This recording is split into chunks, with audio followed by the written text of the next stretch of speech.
that's what it was. And after the sparring, we respected each other. Like, it was a different type vibe after we sparred, honestly. Now it was like, oh, damn, bro. Like, damn. Like, we really started to get to know each other, you feel me? Because when he came to our gym, he was popular. Like, Shakur was the guy. They knew him. Everybody knew him. Yeah. And amateurs. One thing I can say, though, because, I've been seeing, we've been amateur together and stuff. Right. Okay, so here's what just happened.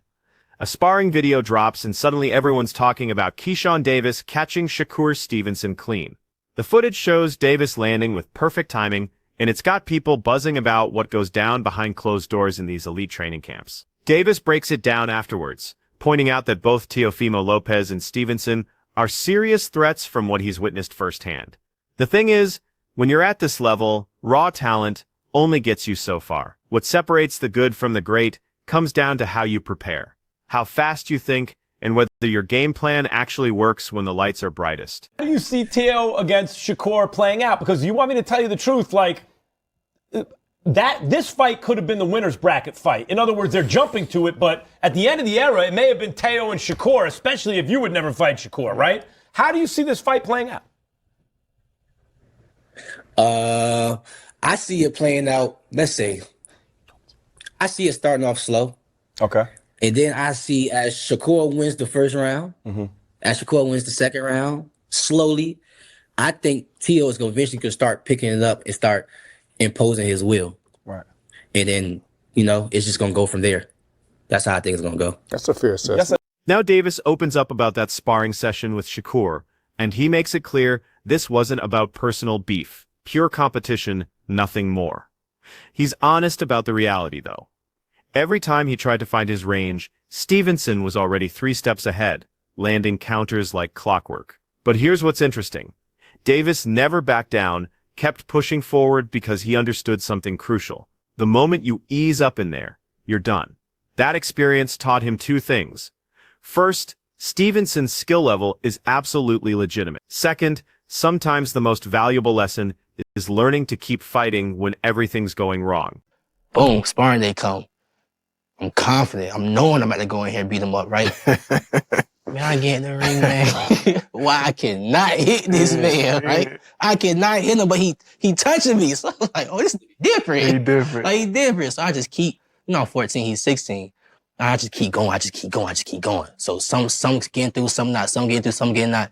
And I felt as if I was to step off the gas pedal, he was gonna get me.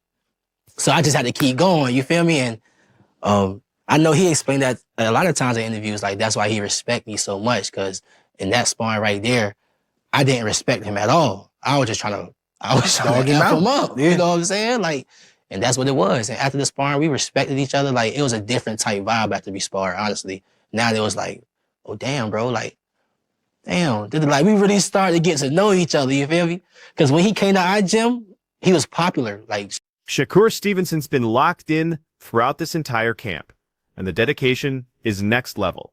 Each training session gets treated like it's the actual fight. He's perfecting every movement, pushing his speed to new limits, and building the kind of conditioning that wins rounds late in fights. But the physical work is just half the equation. Stevenson dives deep into film study, breaking down everything his opponents do, mapping out different scenarios that could unfold.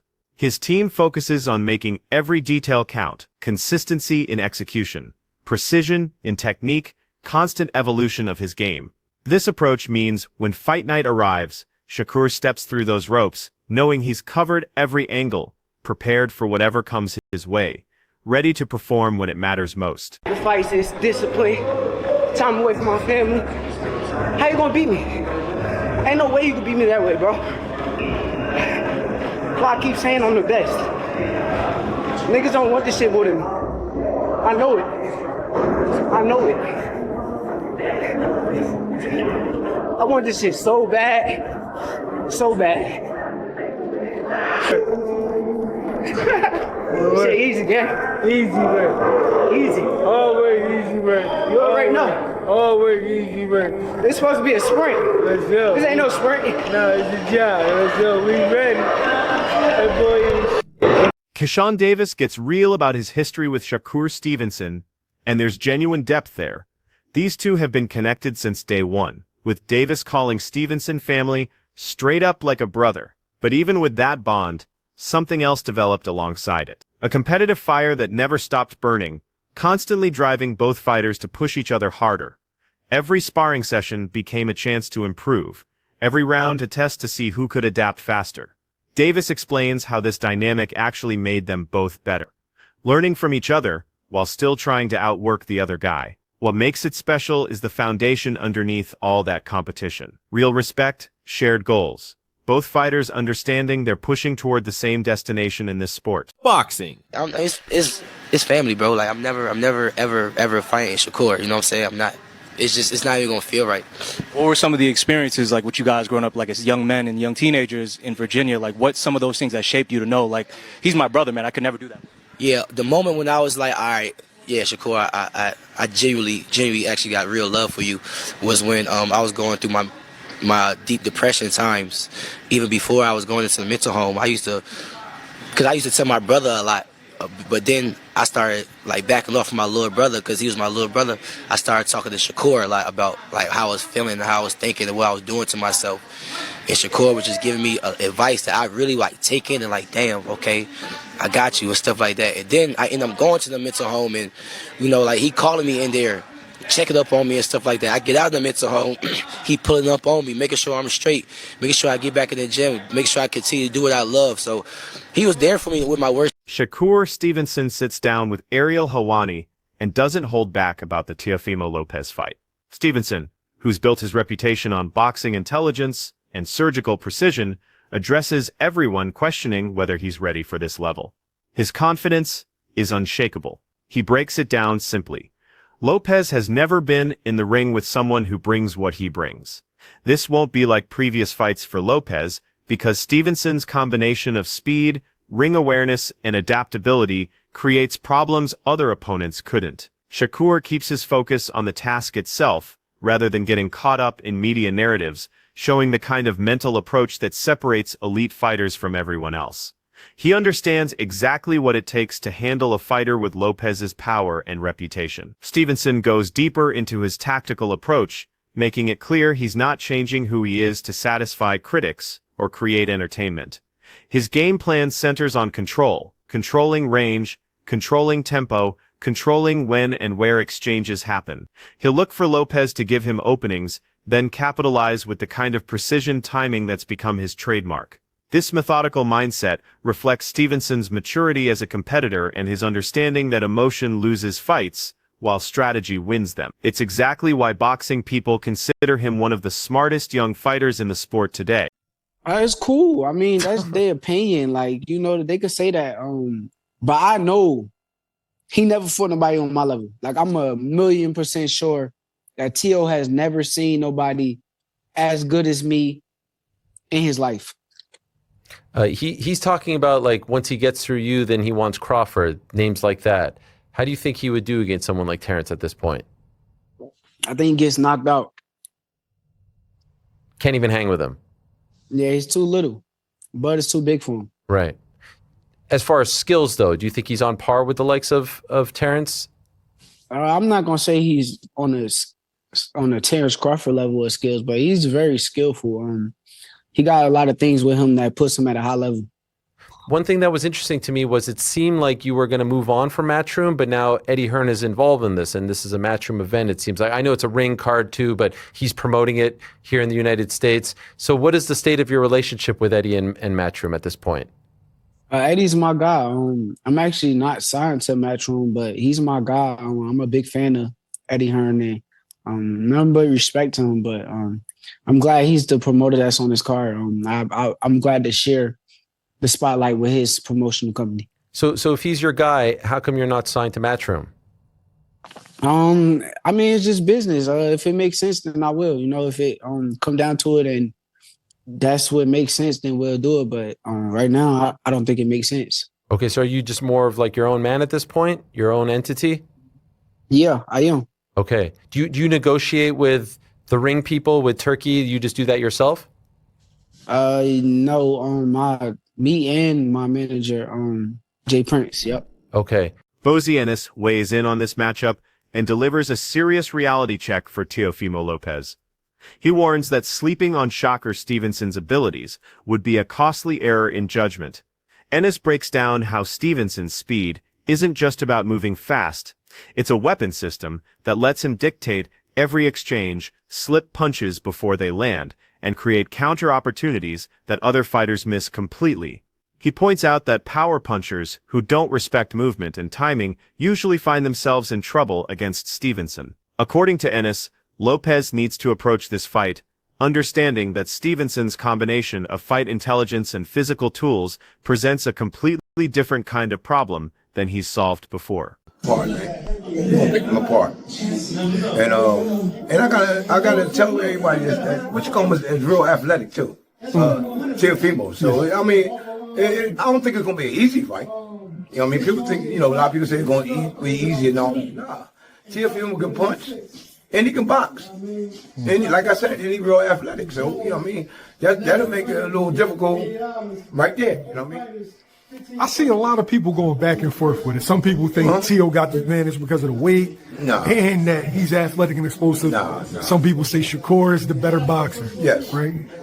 How you see that fight ending? Well, they saying, they got the weight and all that. I see Shakur boxing big guys, light heavyweights and all that stuff. It's like moves. He box heavyweights and put the heavyweights down. You know what I mean? I think that's the right move for him. You know what I mean? Get up, and I think he can really do good at that weight. This isn't a stoppage. I'm looking at a decision, not a stoppage.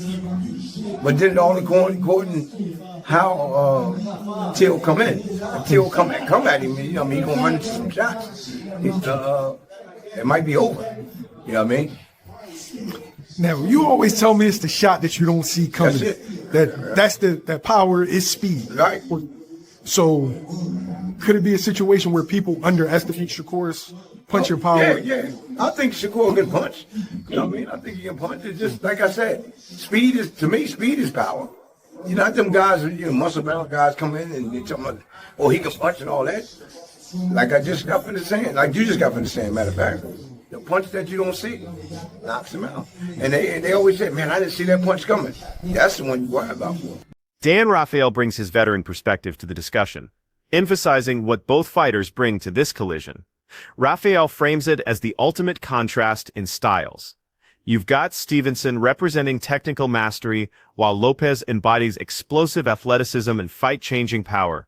He recognizes Lopez's ability to flip any fight with one perfectly timed shot, but also gives credit to Stevenson's defensive awareness, ring generalship, and tactical discipline. What makes this fight so compelling to Rafael is how these contrasting strengths could determine everything depending on how the action unfolds. Each fighter's best attributes create opportunities while simultaneously presenting challenges for their opponent. Teofimo has been a bona fide world champion in 2 divisions. He was the champion at lightweight, had most of the belts, defeated Lomachenko.